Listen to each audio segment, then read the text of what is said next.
Hi, my name is Skyy, yes, double Y, and welcome to my channel, Skyy Explains It All. Or if you've already been here before, welcome back. Today's video, we are going to take a leap back to the year 2001 and discuss the movie Sugar and Spice. It is a satirical 2000s campy comedy movie, and what I want to do is analyze how color is used in the wardrobe of each character.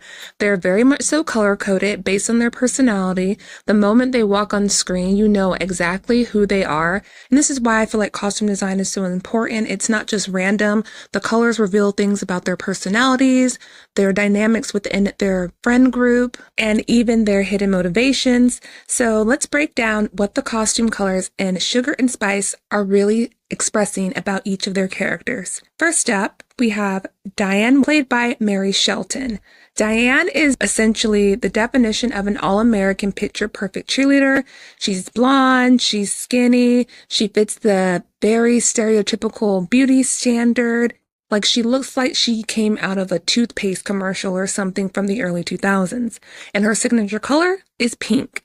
And not just a little bit of pink, but pink everywhere in every outfit for the most part. Pink equates to femininity, charm, and power. It's sweet, sure, but it's also a power color. Diane isn't just some ditzy cheerleader. She's a natural leader, which is why she's the head captain, who keeps the squad together even when they're actually, robbing a bank. Pink is also associated with fertility and new beginnings, which ties into Diane's pregnancy. She's not only leading a heist, she's literally bringing new life into this world. Pink symbolizes control and persuasion. Diane may look like the typical all-American girl, but she's the one calling the shots. She convinces her entire squad to commit a literal crime, robbing a bank, with nothing but charm and sheer determination. Even when she's breaking the law, Diane never lets go of her ultra-feminine, cheerleader perfect aesthetic. She's proved that pink doesn't always have to mean delicate. It can also mean dangerous. Diane's pink hides just how ruthless she can be, and that's what makes her such a fun character. Next, we have Cleo, who is played by Melissa George. And she's got to be like the most extra person in this entire movie. I love Cleo's character. She's so funny to me. So Cleo is obsessed with Conan O'Brien, like restraining level orders of obsessed. Like, girl literally has to go to the school shrink because of her obsession with Conan. And of course, if you've seen the movie before and you're looking at the screen now, her signature color is red, which is dead on and makes so much sense for her. Red is the color of passion, obsession, and intensity. It's the color of love and desire. And in Cleo's own mind and delusions, her love for Conan O'Brien is super duper strong. It's also a kind of like look at me color. It draws you in. Cleo is quite dramatic and very unapologetic, and red is definitely the ultimate attention-seeking color. Let's be real. I personally feel like the red, like her being obsessed with red, is 100% a nod to Conan O'Brien's hair color. Conan O'Brien is a redhead, so whether consciously or not, Cleo is literally dressing to match her dream guy. It's like she's trying to absorb his energy through her wardrobe. Then we have Kansas, played by Mena Suvari. Her energy is giving like she stepped out of like a 90s grunge music video or something, while the other girls are sporting pastels and bright colors. Kansas is out here in dark blue, which does two things. It instantly makes her feel separate from the rest of the squad. Like, visually looking at her, she doesn't even look like she belongs in their world. The others are in more soft, playful colors, while Kansas' dark blue makes her feel more grounded and serious. Dark blue represents strength, realism, and authority. Unlike the other girls who are in their own kind of fantasy worlds, whether it's Diane's fairy tale romance or, Cleo's obsession with Conan O'Brien, Kansas is the realist. She understands that crime has consequences, and that makes sense because unlike the rest of them, Kansas actually has a personal connection to crime. Her mother, who's in prison for, taking out her father after she gave birth. Her blue wardrobe makes her feel like the only one grounded in reality, giving her a tough but dependable presence in the group. Then we have Lucy, played by Sarah Marsh, who is the most rational person in the group.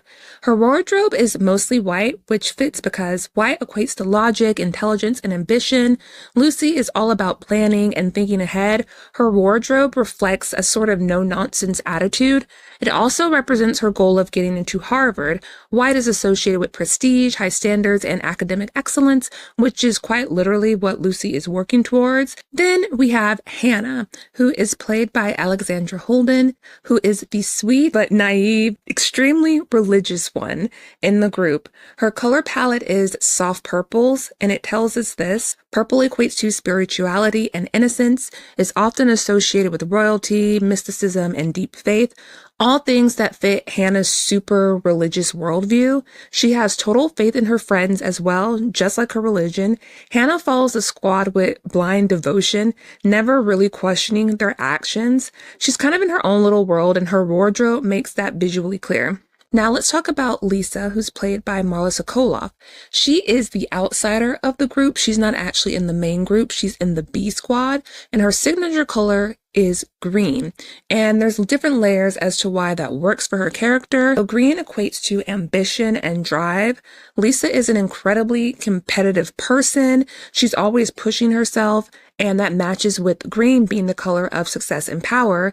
And what I feel like is the main one is it represents envy. Here's where things get super interesting. Lisa definitely has a low-key but high-key jealousy towards Diane.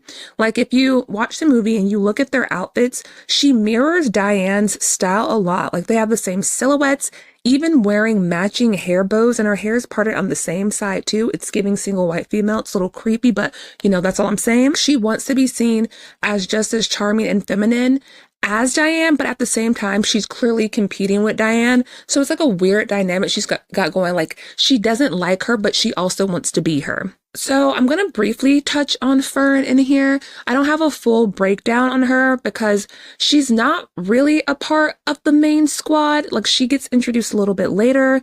And unlike the other girls, we don't really get to see her in her everyday clothes quite often. She does have a distinct color where she wears gray and camo, which definitely sets her apart from the other girls in the group. It reflects her quiet and outsider status among them, and it gives a bit of background into her personality, but I just wanted to give y'all a little something of Miss Fern. In conclusion, each girl's color scheme is so exaggerated that it makes the film feel like a satirical, almost kind of cartoonish take on high school cliques in a crime movie, and honestly, that's what makes it so much fun. It's proof that costume design is just as important as the dialogue when it comes to storytelling, and Sugar and Spice definitely does that. So let me tell y'all something. I love Sugar and Spice. It's been one of my absolute favorite movies since I was a kid. Definitely one of my top favorite 2000s movie. I remember my best friend at the time, her dad, taking us to the theater to see it, and I was obsessed. I love that color-coded thing that films used to do back in like the 90s and the 2000s, where each character had like a specific color associated with them. So this movie is super fun. The runtime is so short. I think it's like an hour, 21 minutes. So if you've never seen it before and you have some spare time, it's a fun movie to just pop in. Don't take it too seriously. Live and let live. Laugh a little bit and enjoy the fabulous costumes. So yes, that's all I'm going to talk about today. So if you like this video, like it. If you're enjoying the content I make here, please subscribe. I'd very much love to have you here. And you guys, leave me a comment below. Have you ever seen Sugar and Spice before? And if you have, which character or characters were your favorite? Cleo was always my favorite because she was so extra. Even though purple is my favorite color, shout out to Hannah, but Cleo was my fave because she's extra and her style has a very like pin-up-y kind of inspiration to it. So yes, thank you guys so much for watching, and until next time, I have to return some videotapes. Bye guys!